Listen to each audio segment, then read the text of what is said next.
YouTube, what is going on? It's Sonatos here from the 54 Immortals, and today I'm going to be talking about Hogwarts Legacy and whether or not I think it's worth the $70. If you guys have played the game, let me know your thoughts on it so far down below in the comments section, and if you haven't played the game, let me know what you thought of this video. Without further ado, let's hop right into it. So I'm going to jump right into it and answer the question that is the title of this video. Is the game worth $70? And in my opinion, I think it absolutely is. The game has been out for a little over a week. I've been lucky enough to be able to play it for a few hours. I haven't gotten too far into the main quest lines. I haven't done too many side quests. So this is very much like the perspective of someone with less than 5 hours on the game. So for those of you who are looking, considering whether or not to get the game, this might be the video for you.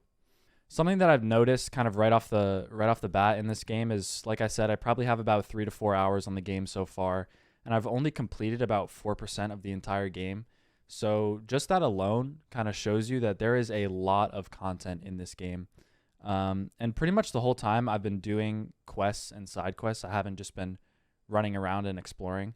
So for those of you that do want to just roam around and explore, you have all of that to do, and you're very free to do so in between missions, which is awesome.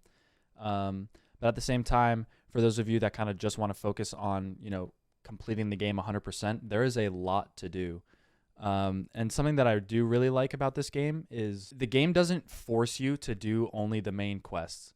A lot of campaign games will give you a mission, you complete that mission, and you don't get to run around and explore. It just takes you right to the next mission, and you're in and you're out.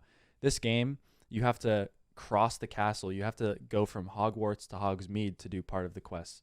There's so much exploration and the opportunity to participate in those side quests in between different missions in the main quest. So there is a very good mix of campaign and exploration, which is really good, and it makes the game last longer because you're not only doing the quest and then you finish it in a couple hours and you're like, okay, shit, what do I do now?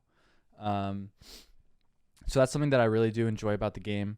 There are some downsides to this. One thing that I've noticed is there are a lot of cutscenes. I haven't skipped any of them just because I am interested in the story, and I think the story is pretty cool. It's pretty well written and well thought out.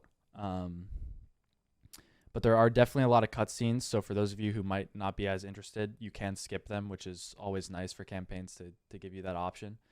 But something that I have noticed about these cutscenes is there will be a cutscene where it's like, okay, this character is telling you, meet me outside, let's have a conversation. And there's a cutscene there, and then you have to walk outside, and then there's another cutscene where the character like tells you something, and it just kind of seems like repetitive and like a waste of time, where the character could just tell you the thing and then you can go and do it, versus like saying, I have to tell you something, you have to like move 10 feet, then they tell you the thing, and then you go, and it's just like you have to wait for the cutscenes to load, you have to like give your responses to their dialogue. So it's kind of like, I don't know, I guess there are some unnecessary delays in these cutscenes, but for the most part, I think they are pretty cool. And then, yeah, I did mention like the availability for you to do the main stuff, to do the side stuff, or to just explore and discover different things around the castle. For anyone who's a Harry Potter fan, like this is pretty awesome to be able to just roam for free. And then something also that I really like about the game, which kind of leads into why I think it's worth $70, is one, there's so much content available right now, and there's going to be more to come. There was news about a PlayStation exclusive mission line that is going to be exclusive to PlayStation, but then will release on other platforms in 2024. So if you're on Xbox, Switch, or PC, there will be like DLC content available next year, which is awesome. But there's so much content available now. Like it's really not one of those games where it gives you a little bit of stuff now and then you got to wait a couple months for more. Like there is so much to do right away. And because of that, there's also so much to look forward to. The game purposely doesn't give you access to everything right away, but it like the option to do that is there, but you do have to grind to get it. So If you want to learn the forbidden curses, if you want to learn more spells, the game tells you all the spells that you're going to be able to learn, but you got to grind and do all these different missions to get them. If you want to learn how to fly, or if you want to ride on a hippogriff, that stuff comes later. You got to grind to get it. So there is a lot of stuff to look forward to that they were heavily teasing in all of the marketing for this game, like flying on a broom, like the forbidden curses, like the hippogriffs. But they don't give you that stuff right away. You got to play the game. You got to explore.